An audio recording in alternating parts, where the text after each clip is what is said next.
Bonjour, bienvenue, merci beaucoup d'être parmi nous. My name's David Malone, and I have the privilege of working here at IDRC, and today the privilege of greeting and introducing Ibrahim Gambari, universally known as Ambassador Gambari, because he was an extraordinarily effective Nigerian ambassador at the United Nations for many years. He was also foreign minister of his country, and having served his country at the UN, he was then called to serve the UN itself, which he did in a variety of capacities. He was Under-Secretary General for Political Affairs, one of the most challenging and interesting jobs in the UN. And he also served as special envoy on a number of extremely delicate files, one being Iraq, which couldn't have been much more delicate at the time, and another, less perhaps in the public eye, but very important and important to many people in this room, Myanmar. And we were last in touch quite a bit when he was working on Myanmar, trying to introduce the type of evolution we may be beginning to see in the political dispensation in Myanmar. At the UN, Ambassador Gambari chaired several important commissions and committees. He served on the UN Security Council with great distinction and was a broker of many agreements because he has the capacity to reach across points of view and be a brilliant mediator there as elsewhere. Ambassador Gambari has been in Sudan since January 1st, 2010. He represents two organizations, not just the UN as a special representative, but also the African Union. And representing two organizations at once is extremely challenging because even with the best intentions, two organizations don't always agree on all aspects of a question. So although he may not talk about that, perhaps somebody will ask him a question about that. I should add that he has a very distinguished academic track record. He has a PhD from Columbia in politics and international relations. He's a graduate of King's College in Lagos, very proud institution, and of the London School of Economics. Personally, he was my boss for 2 happy years because he chaired the UN Special Committee on Peacekeeping Operations, known as the Committee of 34, although it actually has 125 participating states today. And I was one of the vice chairs, and he entrusted to me the responsibility of chairing the active negotiations of the delegates. And it was for me as the junior partner a fabulous partnership because Ibrahim was consistently supportive. And when things went wrong in negotiations, which happened every now and then, and we got deadlocked, I would report to him. And he would very discreetly do whatever was required to get us undeadlocked behind the scenes. So I've been tremendously grateful to him ever since, and also full of admiration for this ability to untangle knots very quietly in ways that aren't visible to the naked eye, but that are extremely effective. So, Ibrahim, Canada is privileged to have you here. Ottawa is privileged, but IDRC in particular is privileged to have you with us for this talk. So you're going to speak for as long as you wish to speak, and then we'll engage in an exchange with the room, which you can take either from your seat here or from the podium, whatever suits you better. Thank you very much.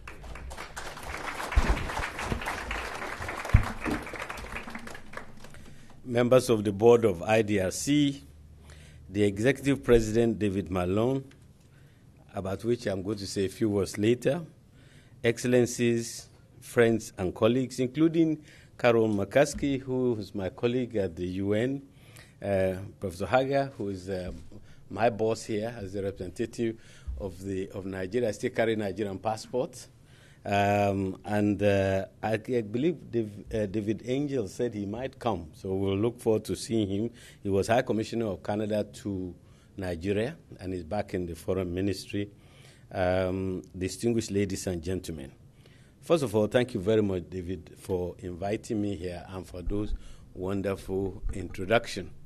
I must remind the colleagues who are here that we had an excellent division of labor to which he referred. He was chairman of the working group of the Committee on Peacekeeping. He did all the work, and I took all the credit. That was simple. But really, David was a wonderful colleague. He later became, as you know, president of the International Peace Academy, and our last paths crossed in his capacity as the High Commissioner of Canada in India. And while I was working on Myanmar, because India and China are the two biggest neighbors and possibly the most influential on Myanmar, I really benefited from his thoughts, his wisdom, and many times he would get people together to help me in the work. So, David, I cannot thank you enough. I'm delighted to be here today and welcome this opportunity to share my thoughts with distinguished participants in this gathering on the prospect for durable peace in Darfur. I hope that my task this afternoon will stimulate lively discussion and exchange of ideas, which will broaden the scope of our understanding of the conflict and therefore contribute useful ideas to the collective efforts for peace with justice for this troubled region of Sudan. I would like to thank in particular IDRC for giving Darfur a voice at this event. And I am proud to be the voice of Darfur and the people of Darfur today, because I'm afraid that with all the politics, both international, regionally, and nationally in Sudan, sometimes we forget that the reason why the international community is there and that I am there as a representative of the international community is for the people of Darfur. I would also like to thank the Department of Foreign Affairs and the Canadian government for facilitating my current visit to Canada. Since our arrival, my delegation and I have been treated to the very warm hospitality that Canada and our people are well known for, and for this I remain grateful. And I'm also grateful for coming in October rather than in January or February, which at times I really, beautiful as Ottawa is, I try to avoid coming on those. Now, I bring greetings from the people of Darfur and the African Union United Nations Mission, UNAMID, which is responsible for peacekeeping and of which I am privileged to head, and the African Union United Nations Joint Mediation Support Team, which I also head, and charged with directing the affairs of the mediation process. David mentioned very carefully, diplomatically, about how serving two masters is very difficult. Serving one master is difficult enough. Serving two, United Nations and the African Union, is even more difficult, particularly when they do not agree. Let me give you just one example. For the United Nations, Bashir, the president of Sudan, is an indicted war criminal that should be arrested in countries where he visited who are members of the ICC. The African Union, on the other hand, regard President Bashir as a president in good standing and a member of the African Union that should be embraced. And so many times the UN will ask me to try to keep my contact with President Bashir as minimum as possible, and only when it concerns my work as head of UNAMID. And the African Union said, please embrace President Bashir any opportunity that you get. So, so how to embrace and not embrace at the same time, particularly during the inauguration of President Bashir, following his election is quite a challenge, but I'm still standing. So And of course, I think it was the chairman of the African Union, one of my bosses, Yamping, who said, "Don't mind Gambari. He keeps telling everybody he has two bosses, which means in reality he has no boss." Because he can always play one against the other. Previously, though, these entities are tasked with promoting the cause of peace in Darfur. That is the mediation team and UNAMID, the peacekeeping mission. And they were led by two different individuals, which is very difficult. Peacekeeping and peacekeeping should not be separated. And Karo Makaski, who was in Burundi, knows that you can't separate peacekeeping from peacemaking, because there has to be a peace to be kept. And the people who are to keep the peace should be involved in peacemaking. Otherwise, you give them a peace agreement which is difficult or impossible to implement. Well, that was the case in Darfur until only about 2 months ago, when the chief mediator, who was also jointly appointed by the African Union and the UN, Mr. Basoli, was promoted to be foreign minister of Burkina Faso. And then I, as head of UNAMID, was asked to take on this responsibility for peacemaking in Darfur on an interim basis. So it has made life a bit easier, because even when I was not the mediator, I had to go to Doha, which is another complication. Not only have they separated peacemaking from peacekeeping, somebody else, somewhere else is doing the peacemaking while I'm doing peacekeeping in Darfur. I had been to Doha, where the negotiations are, for I think almost 18 times out of the 19 months in which I've been head of UNAMID, because you can't separate the two. So fortunately, I've been asked to, at least on the interim basis, to assume responsibility for both. Now, supporting me in implementing the mandate of peacekeeping and the protection of civilians are women and men in uniform, as well as civilian personnel who risk their lives daily for the cause of peace. We are a peacekeeping mission. I want to remind colleagues who are gathered here that we also have lost the most people who have made the ultimate sacrifice. From the African mission in Darfur, which metamorphosed into the UNAMID, the current mission, we have lost 48 peacekeepers, 27 of them Nigerians, 17 Rwandese, 2 Egyptians, and I think 2 now Sierra Leoneans. So brave people who work and live in Darfur, trying to protect the civilians and to ensure the delivery of humanitarian assistance to those who are in need. So when fully deployed, we will be, and we're almost there, we will be about 31,000 personnel, 31,000. And with a budget of 1.7 billion, we are both the biggest international peacekeeping mission and the most expensive. But if you say, well, that's a lot of money, and it is, 1.7 billion, particularly in this period of austerity and financial crunch, it's impressive that we're able to get 1.7 billion US dollars annually for UNAMID. But if you also imagine that Darfur is the size of France with minimum or no infrastructures, you can imagine that keeping the peace, protecting its civilians is not an easy task, but we continue to do our best. Now, I want to make the point that the past several months have witnessed critical and historic changes for Sudan. And people ordinarily would think that from the 9th of July, when South Sudan became independent as a result of the implementation of the Comprehensive Peace Agreement and the referendum, where the people of South Sudan opted to go their separate ways, and the president of the Republic of Sudan agreed to respect the result of that, people will simply say we have one new country in Sudan. I will argue that we have 2 new countries in Sudan.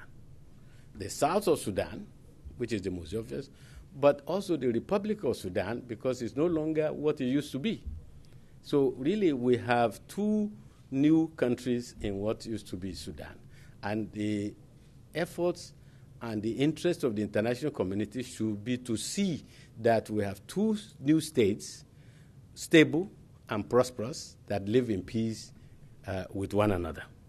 And because now you look at the Republic of Sudan, they've lost a fourth of their population as a result of the independence of the South, a third of the land size, and even more crucially, a third of the revenue.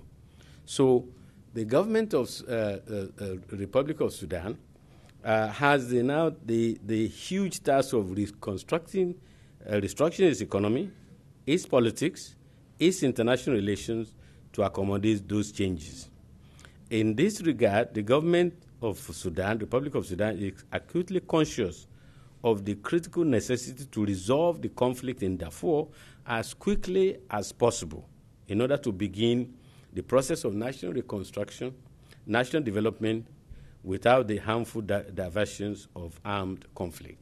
I'm arguing here that the government of Sudan now has the responsibility, having demonstrated statesmanship in accepting the reality of a separate South Sudan, to make whatever compromise is necessary to keep the rest of the country, including especially Darfur, so that it can adjust to the trauma of losing 1/3 of its territory, 1/4 of its population, and 1/3 of its revenues.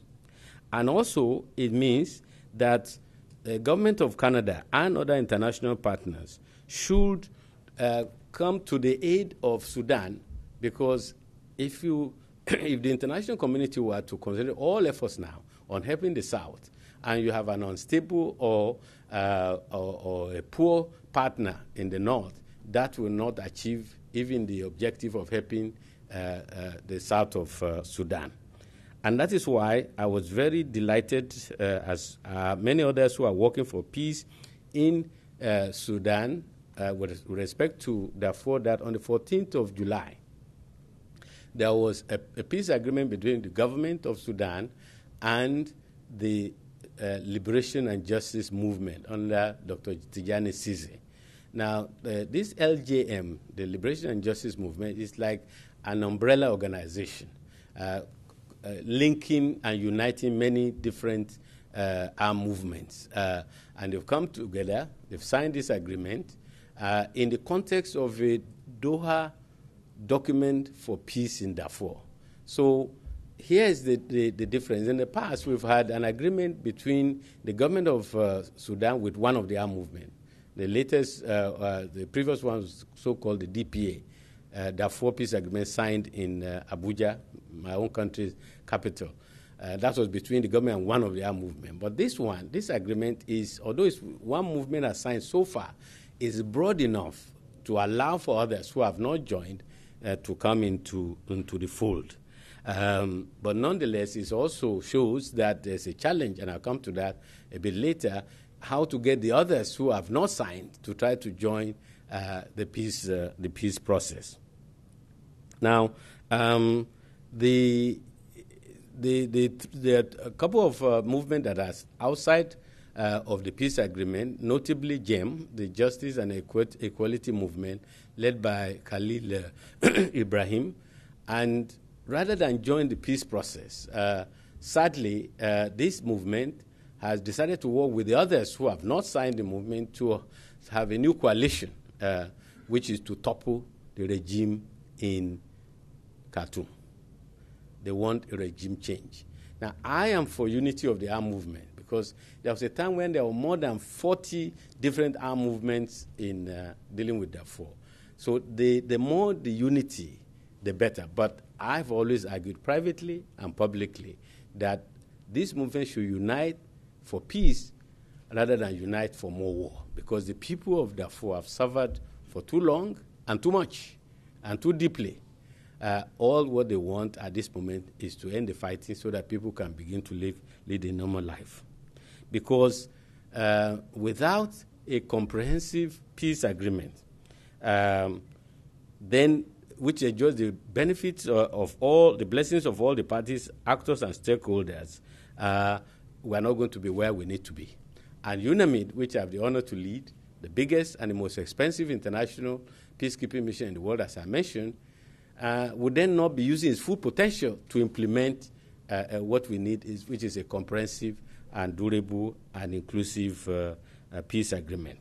So I will say that because of that agreement that was registered in Doha on the 14th, the prospects for peace in Darfur, we can characterize it as moving in the right direction. We are not there yet, but it's moving in the right direction, because what we need to do is to implement, and I'll come to that again in a few minutes, this agreement in all its aspects, and try to get those who are outside of the peace agreement to join in. Now, therefore, the key challenges that I see that require urgent attention in order to produce lasting peace in Darfur will include the following: determination of the next steps for the Darfur peace process following the adoption of this Doha Document for Peace in Darfur, which was signed on the 14th of July, with the particular emphasis on track. The first aspect is to get the Government of Sudan and GEM, the Justice and Equality Movement, to conclude the negotiations, because they have been part of the negotiation. They have simply not signed onto the document. They are very serious issues, but we believe that as the mediator or the mediation, that these differences are not insurmountable if there is the political will on the part of the government and on the part of this justice and equality movement. The second is the faithful implementation of this document, because then if this document, the Doha Document for Peace in Darfur, is faithfully implemented, it will create, in my view, new facts on the ground, so that the people will feel there is hope. They can see that the government of Sudan is sincere, and they can begin to benefit from the dividends of peace, which I will refer to later on as programs of early recovery and development. But then we will need also one third priority, which is that, if you recall, I've been saying all the agreements that so far been on the books, first between the government and, say, SLA Minawi, which was signed in Abuja, Nigeria, outside of Sudan, outside of Darfur. This agreement that I mentioned on the 14th of July was signed in Doha, in Qatar. I think ultimately you need an agreement that will be supported by the people inside Darfur itself, because they are ultimately going to be the ones to guarantee the peace between the rival, the government and the armed movements. Now, in terms of the next steps, the Security Council passed a resolution 2003 on the 29th of July. They welcomed the Secretary General's intention to develop a roadmap for the Darfur peace process and requested him to work in close consultation with the African Union, also consulting as appropriate all Sudanese stakeholders and the Implementation Follow-up Committee, taking into account, among others, the DDPD, this is the Doha Documents for Peace in Darfur, and the necessary enabling environment for a Darfurian political process. Now, the idea of a roadmap is not new. The African Union has always talked about a roadmap. And President Mbeki, who is chairman of something called the African Union High-Level Panel for Sudan, wrote a brilliant report. I say it's brilliant because it made a point, 2 points that I think are critical. One, that one must not talk about the Darfurian crisis or the crisis in South Kordofan or the Blue Nile or even South Sudan or East Sudan. That what you have is a crisis of Sudan manifesting themselves in these various territories. That Sudan, the issue of the challenge of Sudan should be looked at in a holistic manner, and therefore whatever roadmap that we have should link the various issues that where the crisis in or conflict in Sudan is manifesting themselves. The second point that I believe that the African Union High-Level Panel under Mbeki has made, which is relevant, is that you cannot have peace without justice. And therefore, the justice system has to be looked into. Accountability, end of impunity, a justice system that enjoys the respect of all the people of Darfur are very, very important. So the African Union already showed the way to a roadmap. That is to link the various aspects and the various components of the crisis in Sudan into one, and to point the way ahead. The international follow-up committee, which was established under the chairmanship of Qatar, to oversee the implementation of the Doha Document for Peace in Darfur, had its first meeting on September 11th this year. And this group includes Canada. And what it does is to give political direction to the implementation of the PD, particularly with regards to the cessation of hostilities, because the important thing is to stop fighting. Now, I'm happy to inform that as a result of the work of the International Follow-up Committee and UNAMID and Qatar, we have started started the work of the Ceasefire Commission. In fact, they've met 3 times already. The last meeting was on the 3rd of October in El Fasher, so that the government's forces and that of the LJM, the partner that signed this agreement, has to be identified, have to be verified, their location, and so that the next step will be about disarmament and reintegration, particularly of the rebel forces. So that's one aspect. The second aspect is on how to bring the movements that have not yet signed this agreement to come in. Now, somebody asked me, I think on the 18th of September, what is your strategy for bringing the armed movement that have not signed into the fold? And I say, well, if I have a strategy that I'm convinced it will work, I will declare victory, ask for a pay rise, and go back to Nigeria. Because there's no single strategy or simple strategy. I think we have to have different strategies for the different groups that are not yet in the peace process. The first one is GEM, this Justice and Equality Movement, because, as I said, they have been part of the process. For 2.5 years, they've been part of the negotiation in Doha. They come and go, they come and go. So it's important to have a strategy to get them to return to the negotiating table and to stay there.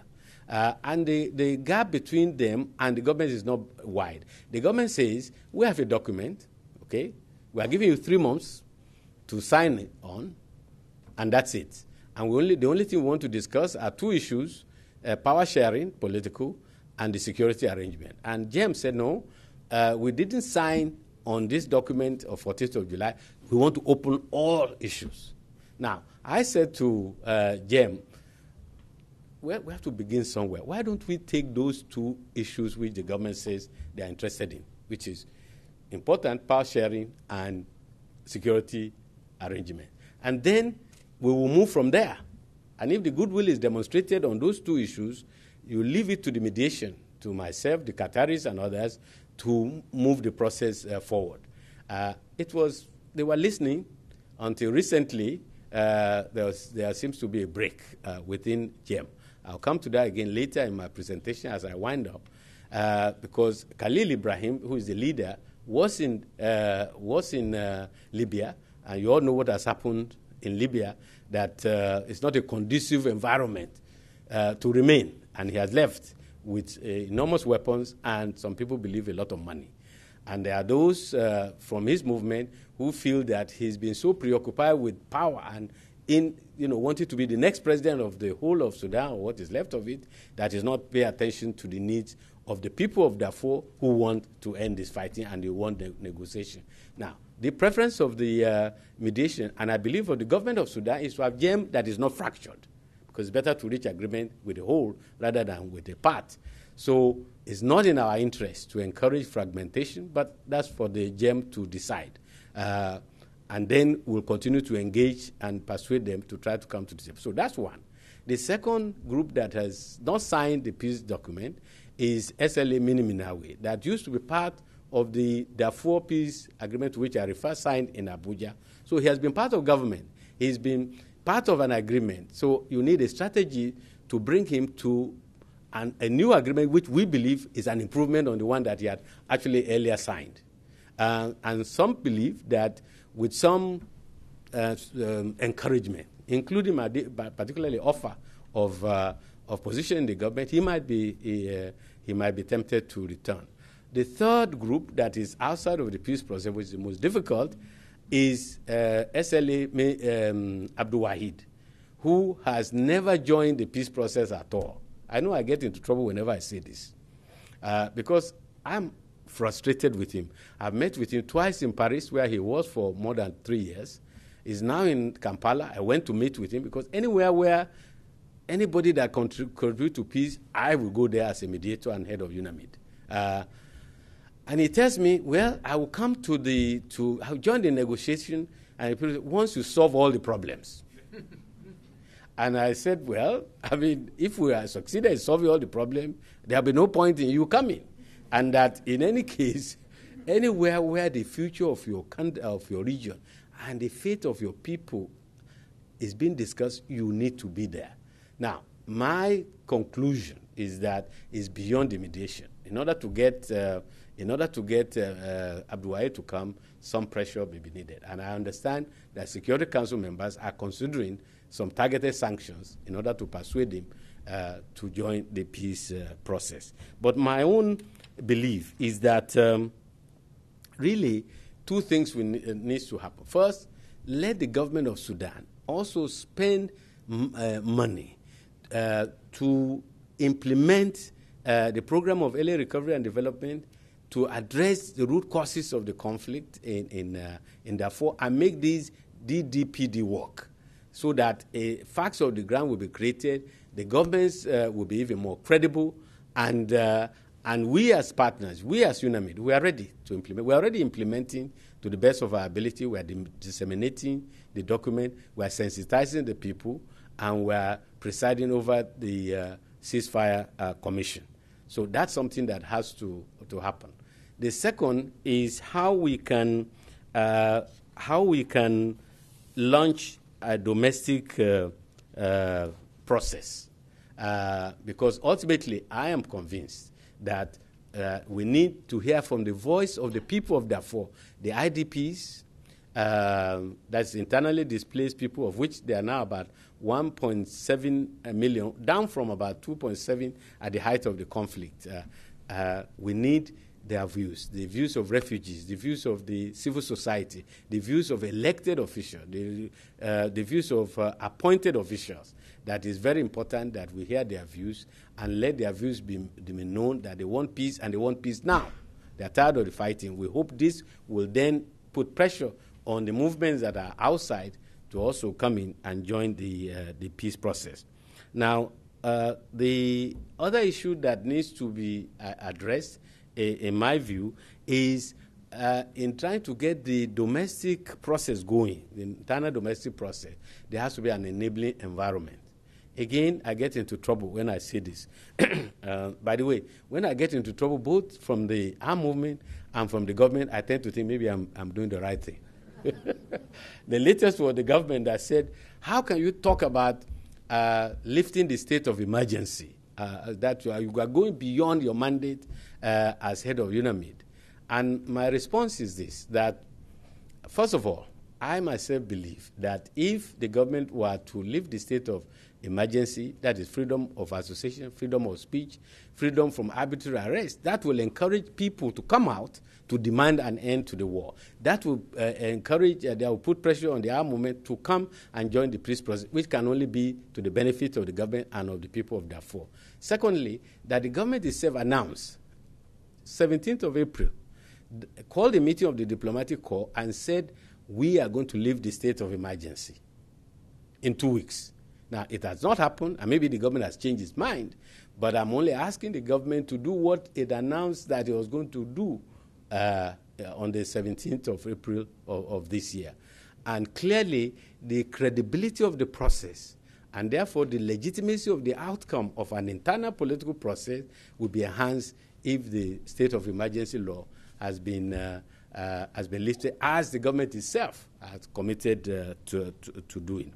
So I would say that if we are able to get the implementation of the DDPD on the ground and show the benefit of peace, if we are to follow this up with programs of early recovery and development, and it's possible. Like in June 27 and 28, for example, UNAMID had a very successful international water conference in Khartoum, and we had identified 65 projects, and about $500 million was pledged for this. 200 million plus was pledged by the government, which is admirable, of Sudan.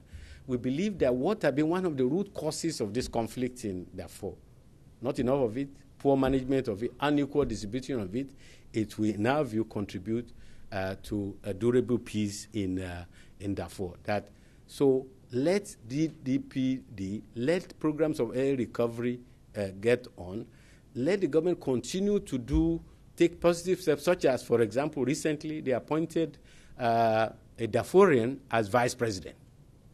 One Alhaji Omar Adam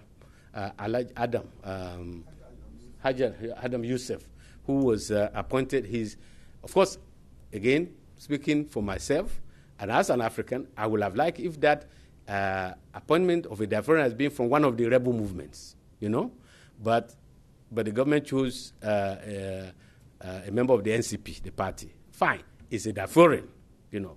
So when the Darfurians see that one of theirs is being appointed to a responsible position, and secondly, Dr. Tijani Sise, who is the chairman of this LGM that has signed the peace agreement so far, has been appointed as chairman of the Transitional Regional Authority, which has been given new powers. Because what are the Darfurians been fighting about? It's about decentralization. It's about governance. It's about feeling a part of the whole.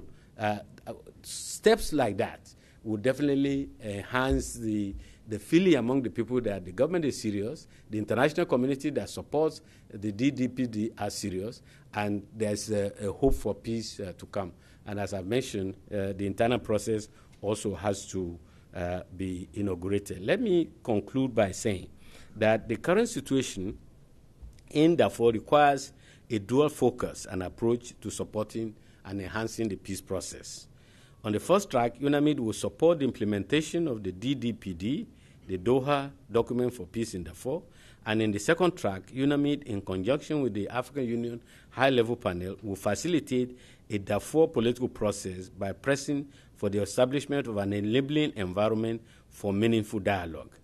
And as the new Joint Chief Mediator, I'll continue to actively explore all options with the government and with the armed movements to find points of convergence in order to spur the talks.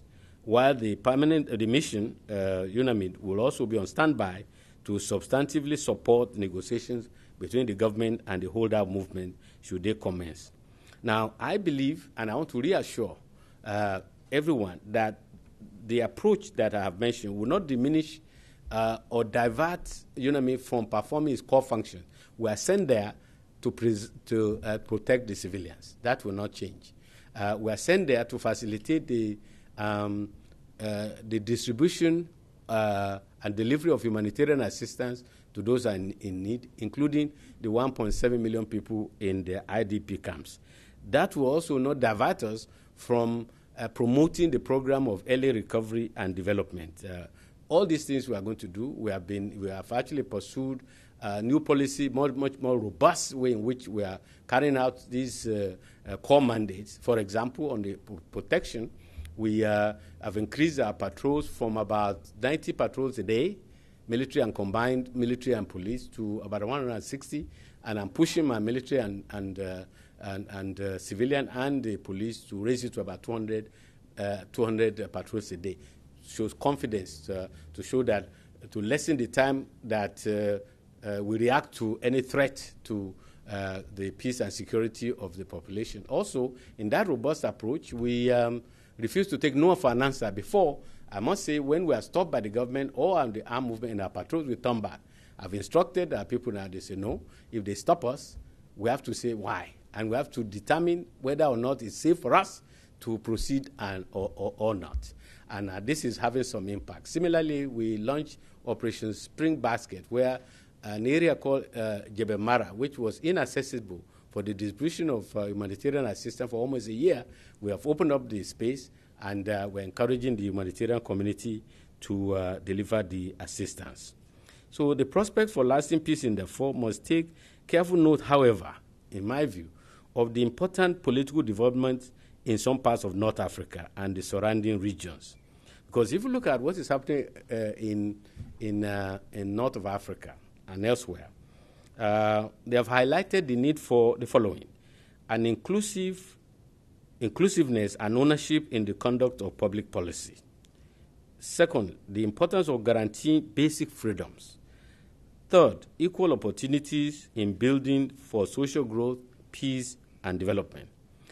The legitimate aspiration of the people for democracy, for gender and religious equality, for justice, for human rights, and for social and economic inclusion can no longer be ignored or relegated to the distant future. This is something that has to be factored into moving in the direction of durable peace and sustainable development in Darfur. Finally, I would like to say that irrespective of what form the peace process ultimately takes, and irrespective of the role that UNAMID plays, the mission will not lose focus on its core responsibilities for protecting the civilians and also for facilitating the delivery of humanitarian assistance to those who are in need. But my view, and this is the final word, is that it's not enough to just look after those in camps, 1.7 million. We must not accept as normal an abnormal situation. It's abnormal for 1.7 million people out of a total of about 7 million in Darfur to live permanently in camps, some for 6 years or more. We must not accept that as normal. And we must do everything possible to see that there's a program of voluntary return of these IDPs to their homes, because that's the only way in which you can have durable peace. As long as they are there, their presence is an indication that things are not right. And so the more that we are voluntary return, the more we are giving the sense of growing security and also that life can return to normal, because what do people want? They just want to live normal lives in peace and security and to have a hope and future for themselves and for their children. Thank you very much for listening.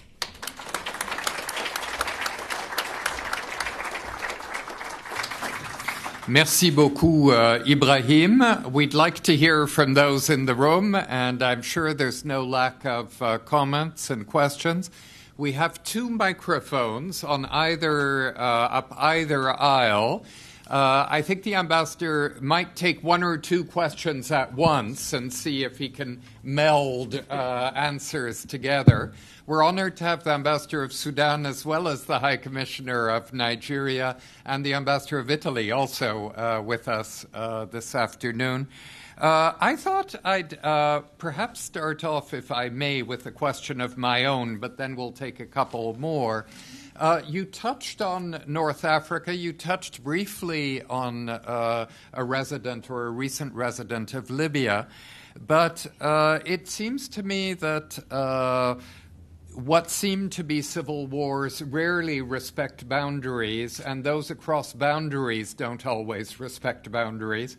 So I wanted to ask you a bit about how the neighbors of Darfur and the neighbors of wider Sudan, for example, Egypt, have been trying to help or not reach a resolution that, as you say, would allow a very large number of people to return to normal lives.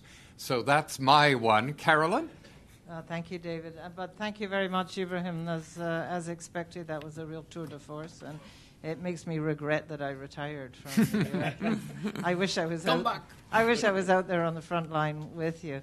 I'm here today with Professor Zerker from the Ottawa University and 13 students who are studying fragile states at the graduate level. And so I think this has been a real live example of what it is they're studying. So thank you for that. I have a million questions I could ask, but in the interest of sharing the floor, I'll be very, very brief. A major emphasis in your talk is the whole question of the early recovery, the rebuilding, the root causes, etc. And in all of our experience, as you very clearly demonstrate in your talk, that it's so important to go beyond the issue of the warring parties. In terms of addressing root causes in Darfur, it's extremely difficult because the government itself played such a very strong role in initiating the conflict. So getting them to deal with the root causes and the long-term requirements for peace has been extremely difficult, and is one of the reasons for the length of time the conflict has gone on. But one of the things we all learned, and I know you've lived this yourself, is the importance of getting to the table, parties who are building peace, not just the parties who made war. You can't have a peace agreement just between those who made war. You need a peace agreement that includes those who will build the peace. And your double-hatted experience of peacekeeping and peacemaking puts you in an excellent position to oversee that. Can you tell us something about how the negotiations have gone beyond just the warring parties or the political leaders to involving the needs of the community, civil society, local councils, women's groups, etc., the people who really are going to be the ones building the peace? Thank you very much. And for electronic viewers of this event, that was Carolyn McCaskey, who was special representative of the UN in Burundi and worked at senior levels in the UN, both on peace building and on humanitarian action. Perhaps one last, gentleman, could you identify yourself, please? Yes. My name is Justin Laku from the Republic of South Sudan. Professor Gambari, it's good to see you here again. And I think whether we bring you in the winter, so you do have enough heat from Sudan, and you can utilize it here. So it's all good. I would like to know from you, is there any change in the African Union, UN, Harvard mission mandate? What I mean by the mandate is that you don't have a mandate to detain, to fight back, to arrest, and also the mandate to disarm the Arab tribes in Darfur, who are part of the problems, and also the mandate to extend to the Blue Nile. As we do know that also Blue Nile has some problems, and also Nuba Mountains. And I think what will be very important that if you can be able to highlight, because if you talk about the holistic solving the problem of Africa in the holistic view, and I think you need to incorporate those entities in your strategy to solve the problem of Sudan. And finally... yes, finally. Finally, Minawi, what lesson did we learn from Minawi? Because Minawi was in the government and then he left because he was kind of overshadowed by the Bashir. And yet, how could Khalil and all that come and sign in again? Thank you.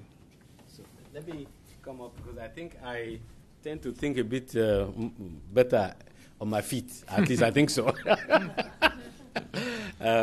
Unlike David Malone, who never stops thinking and never stops writing, whether he's seated or standing.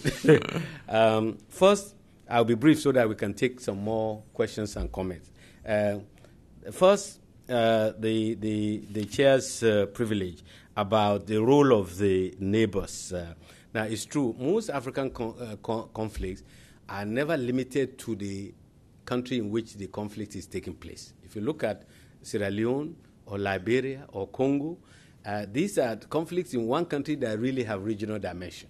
And I think it was Madeleine Albright who once described the conflict in Congo as Africa's first world war, because you had about 4 or 5 countries, some for, some against, fighting each other inside a third country. So most conflicts in Africa have regional dimension, with the countries nearby taking sides one way or the other.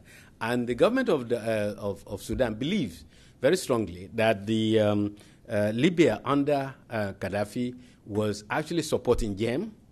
In any case, proof that Khalil Ibrahim was in Libya. I just moved to Darfur recently. I had to go and meet with him 3 times in Tripoli before, of course, the recent event. So the government of Sudan believes that that's what the Gaddafi is doing to destabilize his country. Similarly, there's been a very complicated relationship between Sudan and Egypt. You recall that Egypt and Britain used to together rule Sudan, the so-called Anglo Anglo-Egyptian Sudan. So some Sudanese believe, including the government, that the Egyptians are not honest brokers or not people you could trust. Now, there are also others, Central African Republic, Chad. Actually, the president of Chad used to support the armed opposition to Bashir, Jem. In return, President Bashir supported the armed opposition to Deby. But just to use, of course, Uganda to the government in Khartoum, they feel not a friendly country because they support the separation of South Sudan and also support some of the armed movements against Khartoum. So that's just to pick about 3 or 4 of the neighboring countries. Now, fortunately, there's been a bit of a change. First, President Deby signed an agreement with President Bashir to normalize their relations, and it is working. They have a joint patrols of the border, and that agreement has contributed to stabilizing West Darfur, which is closest to Chad. And Jem has lost one of these principal bases as a result of that agreement when they were kicked out of Chad. Now, Libya, I don't need to tell you what is happening. No longer hospitable to Khalil Ibrahim. They have problems of their own, so they are not in a position to try to cause more problems. The Egyptians also have issues of their own. They are not in a position to be disruptive. So there's a conducive atmosphere now.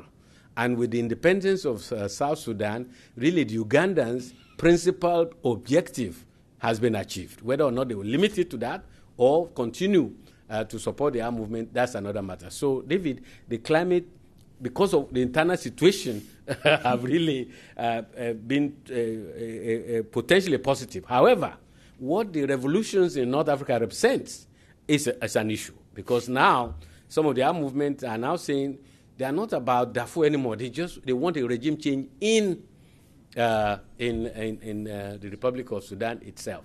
Now, if that is their belief, and it's not just rhetoric, it causes complication, because how can you expect the government of Sudan? I'm not holding brief for them. The ambassador is here, can speak for Sudan. But if I were a partner, how can I negotiate with somebody who says the first condition is my head? So it does not promote, but we are going to continue to try to bring the government and the armed forces, armed movement together in spite of that, because as they said, rightly, you don't make peace with your friends, you make peace with your enemies. But the idea of revolution, the idea of change, regime change, could be a complication depending on how it is handled. Now, Caroline, you are right that if we limit ourselves to only the people who are fighting, we will not have a durable peace. We will not even address the social peace, which is the peace among neighbors, the peace that addresses the issue of impunity, the peace that unites community, the peace that brings closure to injustice of the past and hope for the future. And because of that, even in Doha, which is a forum for the government to negotiate with the armed movements, we've always tried to send representatives of civil society and the refugees and the IDPs to Doha. But you can't continue to ship. I mean, one time we sent 500 IDPs to go and talk, mix with the movement leader, armed movement leaders, to talk peace, which is good. But you can't continue to transbus, airbus people to Doha.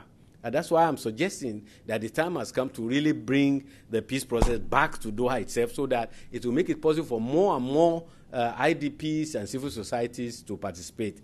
One last point also about that. On the 27th to the 31st of May this year in Doha, there was a conference of something called All Darfurian Stakeholders Conference, in which we had the civil society, IDPs, and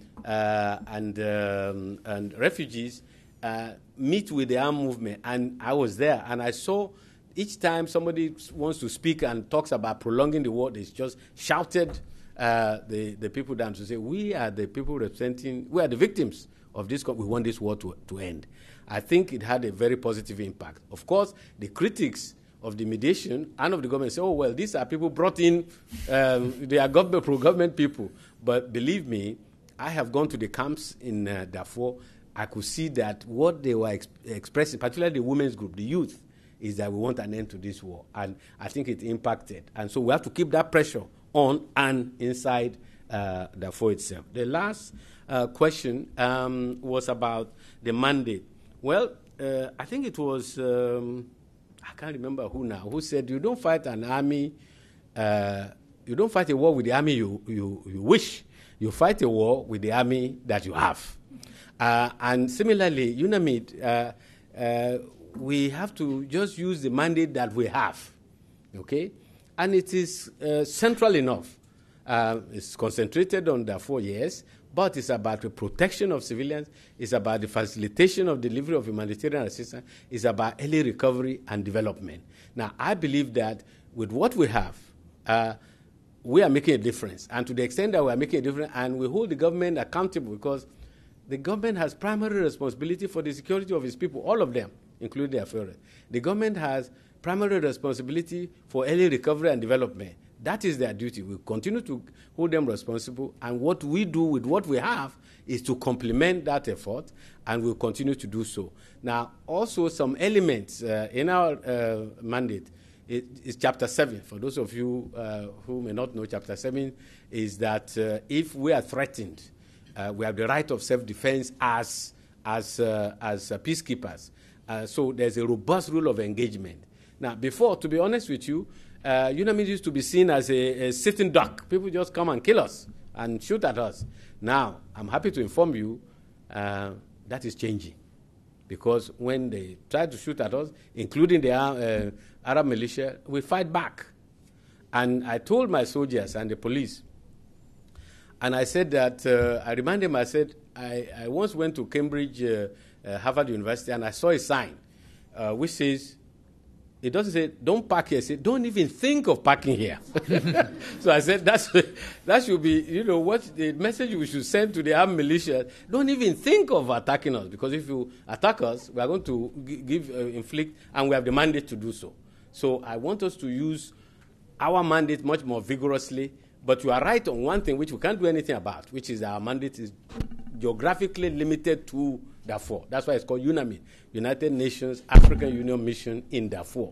And yet, you are right that, as I've said also at the beginning, the issue of Darfur has also linkages with other parts, but we don't have that mandate, and I don't think the mood of the international community is to broaden our mandate beyond Darfur. And certainly if they do, the government of Sudan made it clear they will not accept such a mandate. And it's better to use what we have more effectively than try to seek a mandate which we are not likely to get and which will be rejected by the government of Sudan. Thank you, Ibrahim. Sir? Thank you, Dr. Ambassador Ibrahim. It's a great pleasure again to see you again here. And while I was also had the pleasure of and the honor of working under his leadership in Iraq also. So I have just two questions. And could you give us your name, please? Okay. Al-Sadiq Abu Nafisa from Sudan. My first point is that the government of Sudan had experiences with all these movements in Darfur. And it seems to me there was a distrust between the two parts and two sides. And now this agreement, which you spoke about, what makes you hopeful that it is going to work while Khalil and the other two, Minnawi and Khalil and Abdel Wahid, the biggest movements are out of it? What makes you, giving you hope that it's going to work? Number two, the indictment of the president. How is it important in playing a role also of not opening the political platform for other parties? because there were many attempts to try to have some kind of a national unity to resolve the national problems, including Darfur, but it didn't work.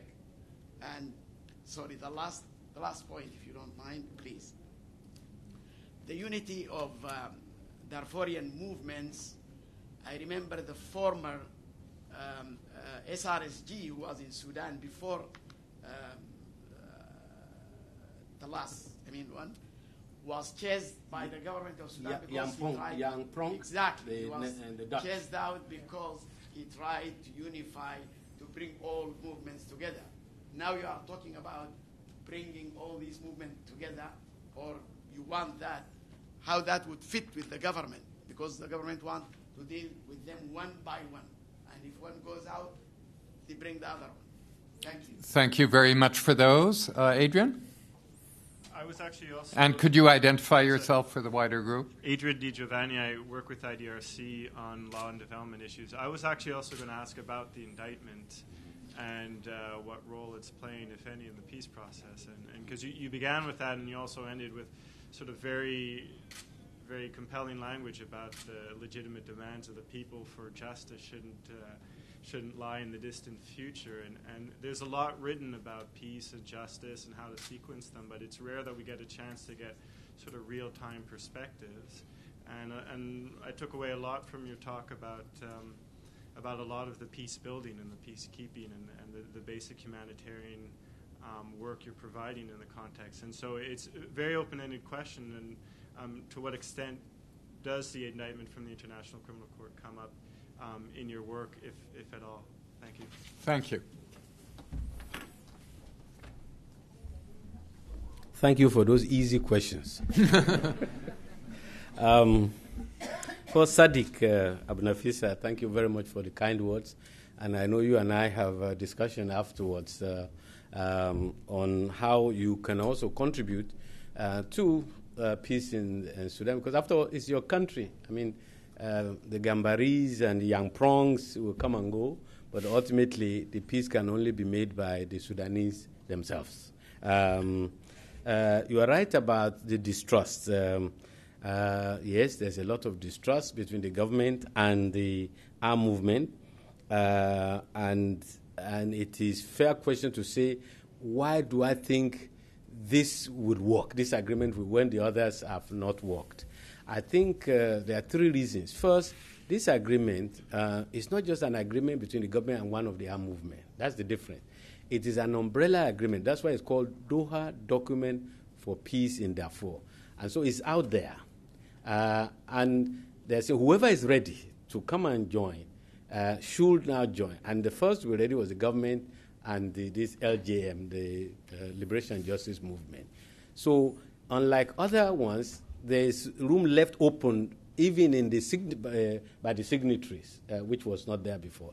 The second, I think that makes it the prospect a bit better. I don't want to be overtly optimistic because ultimately it depends on the Darfurians, is that the provision of this document addresses some of the key concerns like compensation, like land issue, that the issue of justice, that were not contained or not contained to the same degree like the previous agreement signed in Darfur. And the third is that they give powers to the transitional regional authority, because you see the government of Sudan was not in favor of having a regional authority initially. They preferred to keep the 3 states. In fact, there was at one time they wanted to have 2 more, states to make it 5. And so when the armed movement said, no, we want a regional authority, because in dealing between one of the key root causes of the problem of the issue in Darfur is the feeling of over-concentration of power in the center, in Khartoum. So if you have a regional authority that shares power with Khartoum, that have real authority, then the people feel at least an agreement that reflects that is addressing one of their key concerns.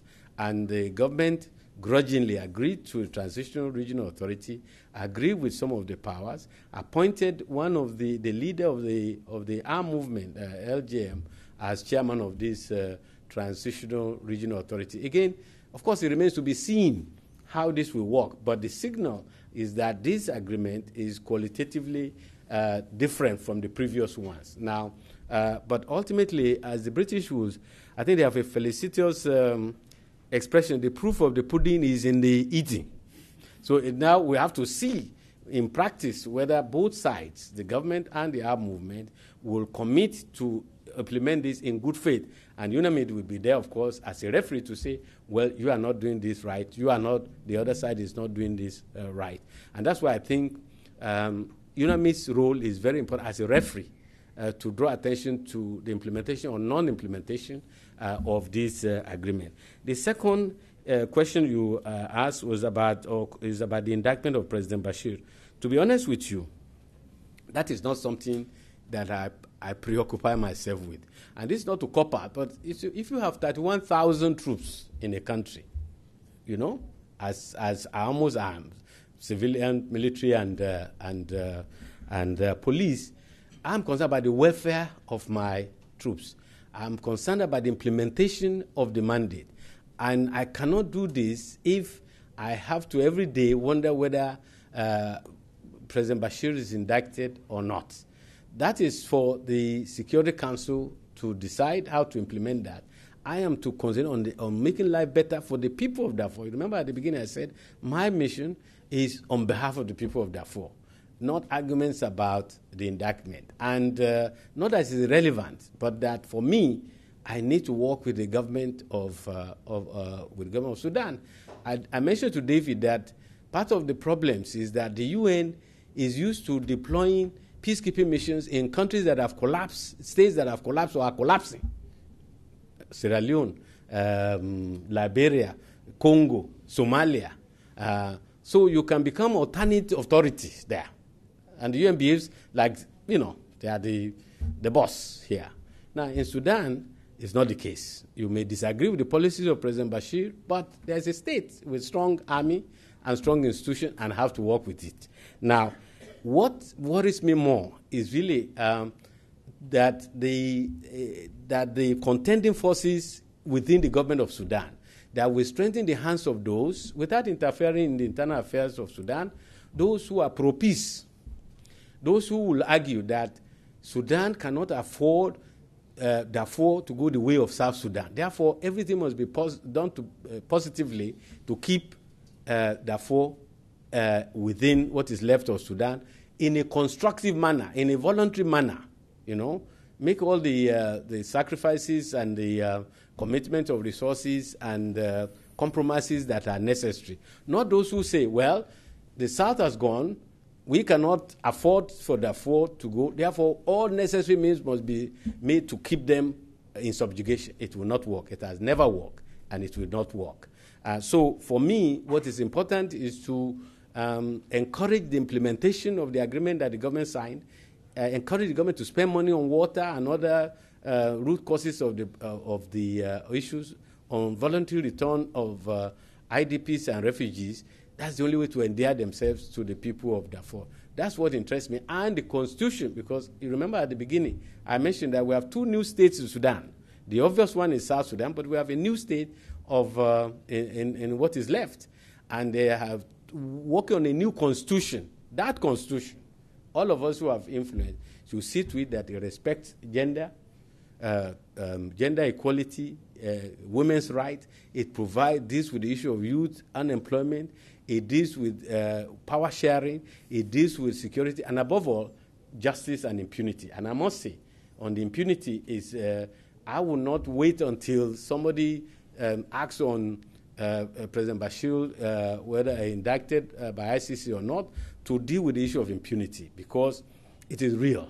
I mentioned, maybe I didn't mention, or I should have mentioned, the issue of impunity, where you have these criminal elements, attacking peacekeepers, kidnapping,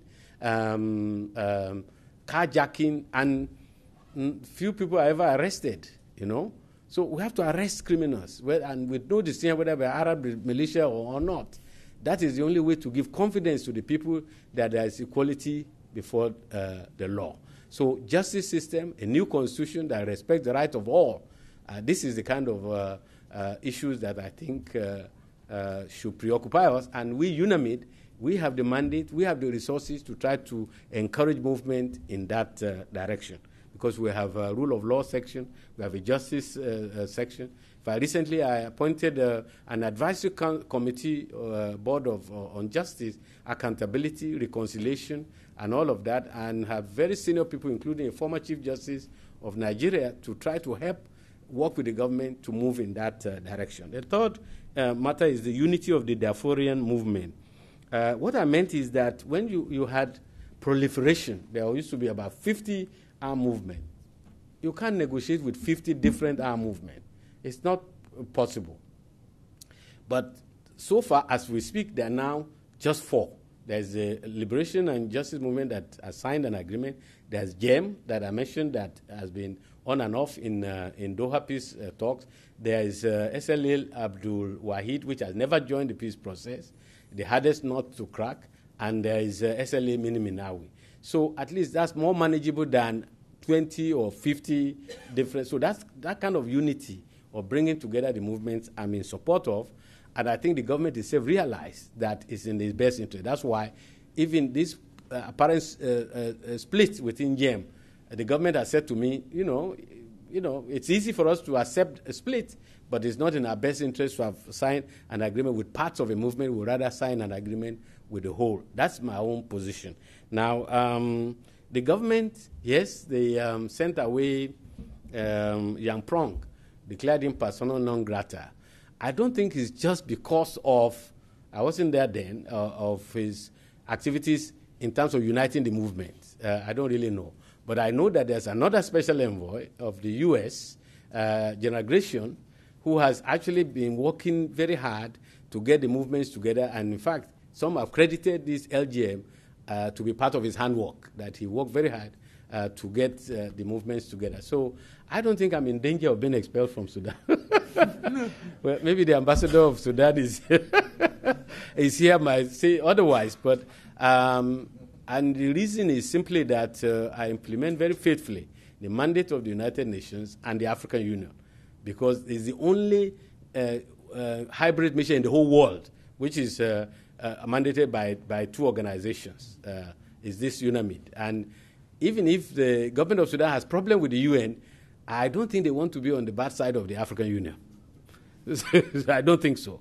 And so that is something that works, I think, to the advantage of the leadership of UNAMID, provided, of course, that we don't overstep our boundaries. Is the indictment an obstacle to peace and justice? There's no easy answer to that issue.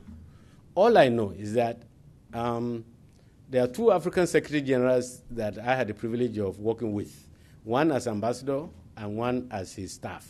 The first is Boutros Ghali, who, remember, he made that famous report, Agenda for Peace, in which he argued persuasively, in my view, that there can be no development without peace. And then he had an agenda for development in which he argued that there will be no durable peace without sustainable development.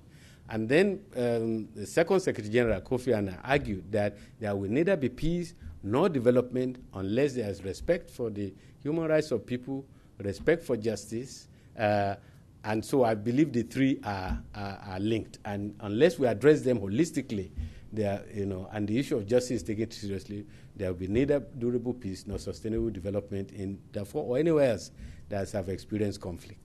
Thank you. Now we'll take your 2 points quickly, if we may, and then we're going to bring this to a conclusion.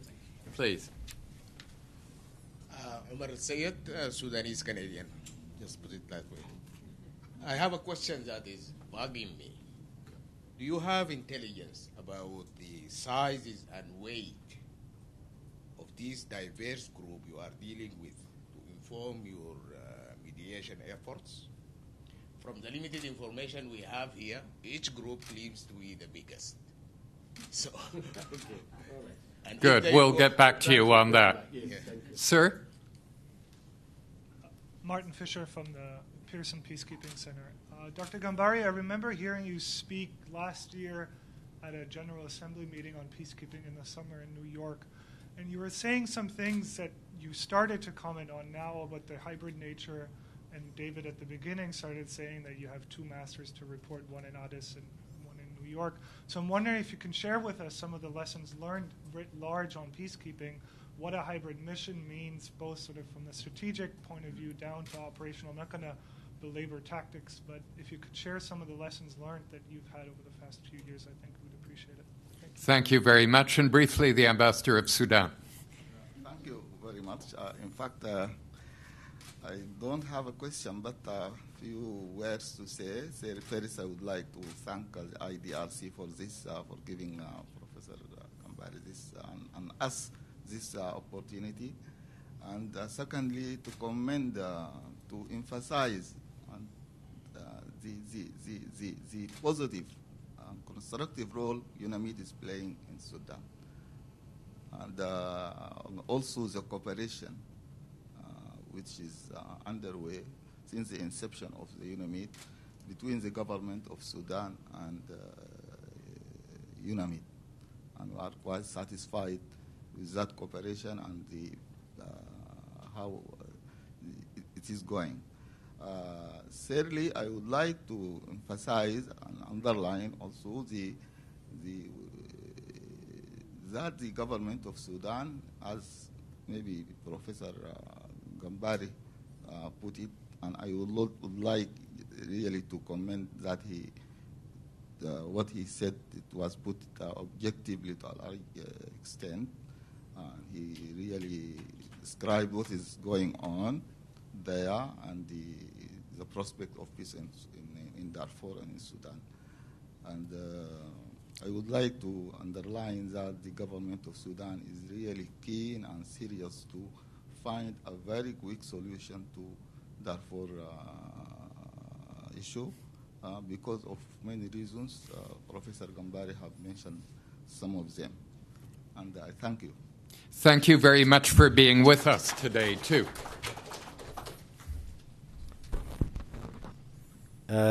The issue of intelligence.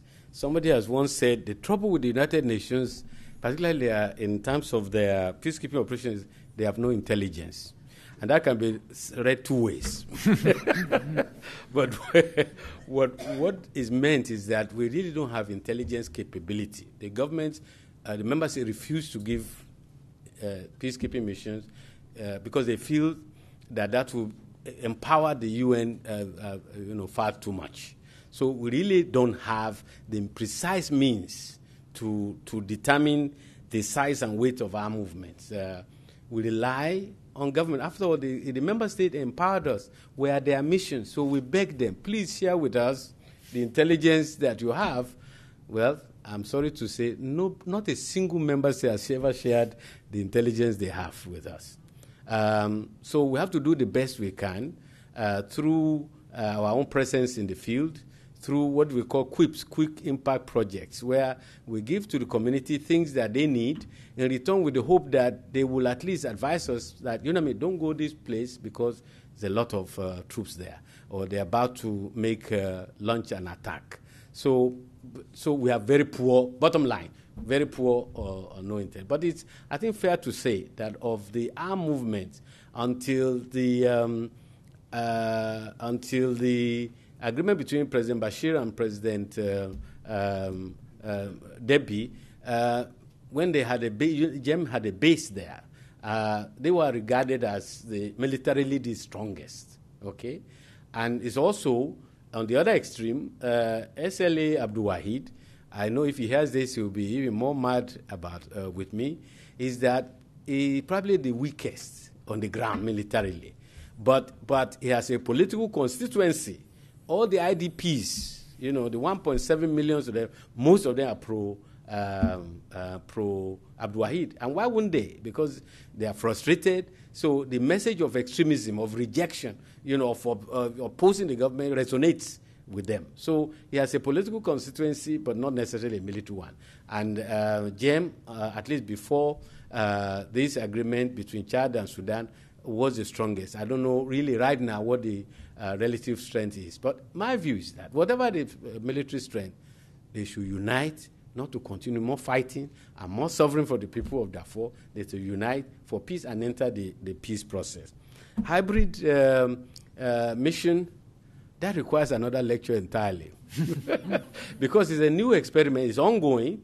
But I can tell you the benefit I already mentioned, that is difficult for the government of Sudan maybe to kick me out of Sudan because I'm hybrid. Whereas if I were UN alone, it might be very easy to do so, or to terminate the mission as they did with UNMIS.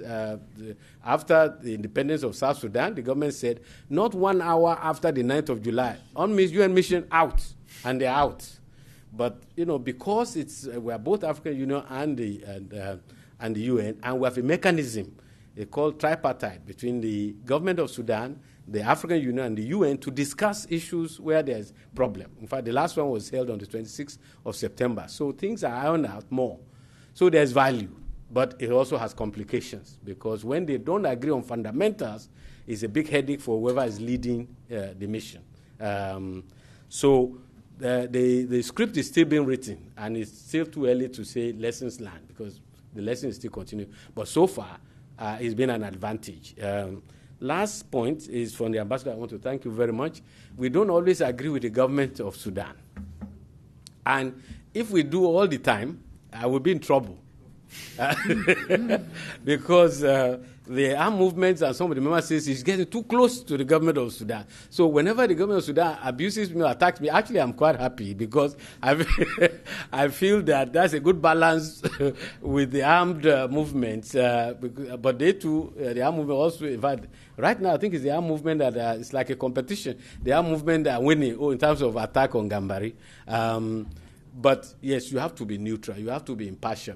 You cannot be a mediator if you are, do not have the courage to speak out, and the courage to criticize the government if what they are doing is outside the status of forces agreement, because there is an agreement that permits us to operate. And if the government is violating, I say no, you are violating what you already signed, okay?